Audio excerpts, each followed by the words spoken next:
الصبح بدا من طالعته والليل دجى من وفراته الله الله الله الله الله الله الله. بسم اللہ الرحمن الرحیم. علم الصرف کا 9واں باب ہے ناقص تعلیلات. سبق نمبر 9 میں خوش آمدید. آج کے سبق کے اندر ہم نفی موقت بالن ناصبہ کی تعلیل سمجھیں گے. دیکھیں اس سے پہلے سبق کے اندر ہم نے جہد معلوم اور جہد مجہول کی تعلیل سمجھ لی ہے.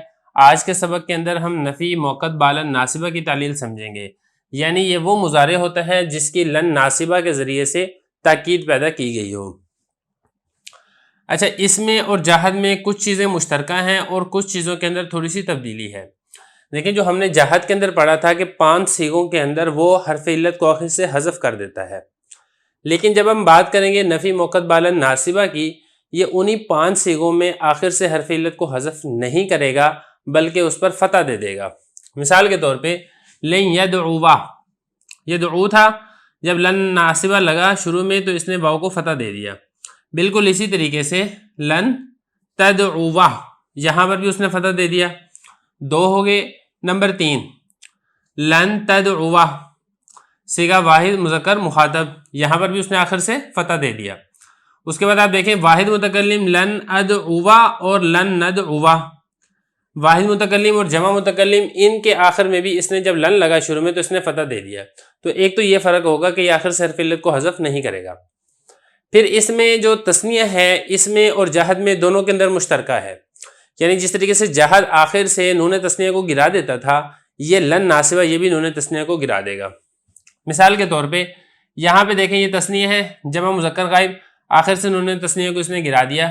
یدعوانی سے لن یدعوا، اسی طریقے سے تدعوانی سے لن تدعوا، اور بالکل اسی طریقے سے لن تدعوانی سے لن تدعوا،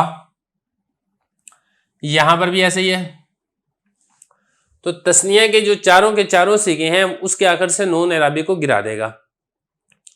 پھر اس کے بعد جو جمع کے 2 صیغے ہیں، جمع مذکر غائب اور جمع مذکر حاضر، ان دونوں کے آخر سے بھی نون جمع کو گرا دے گا. جیسا کہ لن یدعو، اب کیا تھا یدعون تھا، اس کی جو اصل تعلیل ہے وہ تو تھی نا یدعون سے پھر یدعون ہوا، وہ میں آپ کو مضارع کے اندر سمجھا چکا ہوں. تو یدعون تھا، جب لام نون زبر لن لگا شروع میں تو اس نے آخر سے نون گرا دیا. اسی طریقے سے یہ، بلکہ یہاں پہ پہلے یہ تثنیہ والا تو یہ تھا نا، جمع والا یہ ہے، اس کے آخر سے بھی اس نے نون کو گرا دیا ہے. تو یہ اس کے اندر مشترکہ چیز ہوگی. پھر اس میں جس طریقے سے وہ واحد مؤنث مخاطب کے آخر سے نون گرا دیتا تھا لم جازمہ، یہ بھی واحد مؤنث مخاطب کے آخر سے نون گرا دے گا. اور وہ کون سا؟ وہ یہ ہے تدعین سے لن تدعی. پھر اس میں ایک چیز اور مشترکہ ہے، وہ یہ ہے کہ جس طرح جمع مؤنث غائب کے دونوں صیغوں میں آخر سے نون نہیں گرتا تھا، لم نے بھی نون نہیں گرایا تھا، اسی طریقے سے لام نون زبر لن یہ بھی نون نہیں گرائے گا. جیسا کہ لن یدعونا جمع مؤنث غائب اور اسی طریقے سے لن تدعونا جمع مؤنث مخاطب. تو یہ دیکھیں یہ معلوم کی تعلیل ہو گئی. مجہول کی تعلیل بھی بالکل اسی طریقے سے، یہ کوئی خاص اس کے اندر فرق نہیں ہے. اچھا، اس میں ایک چیز آپ اور سمجھیں، وہ یہ ہے کہ جو مجہول میں جب ہم آئیں گے تو لام نون زبر لن جب لگے گا ان 5 صیغوں میں، جب معلوم کے آخر میں اس نے فتح لگا دیا تھا، اب دیکھیں یہ جو مجہول ہے اس کے آخر میں پہلے ہی الف ہے، تو یہ الف کے اندر کوئی تبدیلی نہیں کرے گا، صرف لام نون زبر لن شروع کے اندر آ جائے گا. جیسا کہ یدعا تھا نا، تو یہ لام نون زبر لن کے بعد بھی یدعا ہی ہوگا، لن یدعا.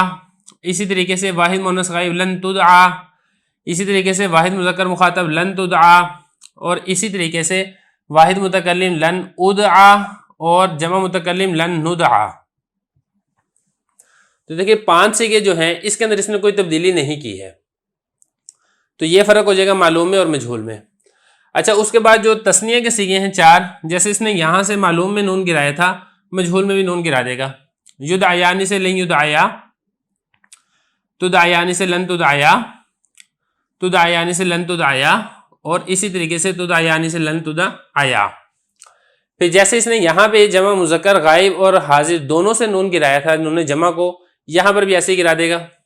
جیسا کہ یدعونا سے لن یدعو، اور اسی طریقے سے تدعون سے لن تدعو. پھر اس کے بعد جیسے اس نے یہاں سے واحد مؤنث مخاطب کے آخر سے نون گرایا تھا، مجہول میں بھی نون گرا دے گا، جیسا کہ لن تدعی، یہاں سے بھی آخر سے اس نے نون کو گرا دیا ہے. اب اس کے بعد آپ آگے چلیں، کون سا صیغہ بچا ہے؟ جمع مؤنث کے 2 صیغے بچے ہیں، اس کے اندر کوئی تبدیلی نہیں ہوگی کیونکہ آپ کو معلوم ہے کہ یہ دونوں کے دونوں صیغے یہ مبنی ہیں، ان کے اندر تبدیلی نہیں ہوتی. جیسا کہ آپ دیکھیں یہاں پہ بھی نون باقی ہے اور یہاں پر بھی نون باقی ہے. جمع مؤنث غائب میں کوئی تبدیلی نہیں ہوئی ہے اور اسی طریقے سے جمع مؤنث حاضر کے اندر بھی کوئی تبدیلی نہیں ہوئی ہے. تو یہاں تک جو ہماری نفی موقد بالن ناصبہ کی تعلیل تھی وہ مکمل ہو چکی ہے. اچھا، اس میں آپ ایک چیز اور سمجھ لیں کہ جو ماضی منفی ہے، میم الف ما کے ساتھ ماضی کی نفی کی جاتی ہے، تو وہ آپ نے شروع کے اندر میم الف ما لگانا ہے، باقی ساری تعلیل وہی ہے جو آپ ماضی کی پڑھ چکے ہیں، چاہے معلوم ہو چاہے مجہول ہو. اسی طریقے سے جو مضارع کی نفی کے لیے لام الف لا استعمال ہوتا ہے، جس کو نفی معلوم و نفی مجہول کہا جاتا ہے، اس کی تعلیل بھی ساری مضارع والی ہی تعلیل ہے، صرف شروع کے اندر لام الف لا یہ لگ جائے گا. اب یہاں تک جو ہے ہماری والی گردان مکمل ہو چکی ہے. اب اس کے بعد ہم انشاءاللہ امر کی گردان کی تعلیل کریں گے.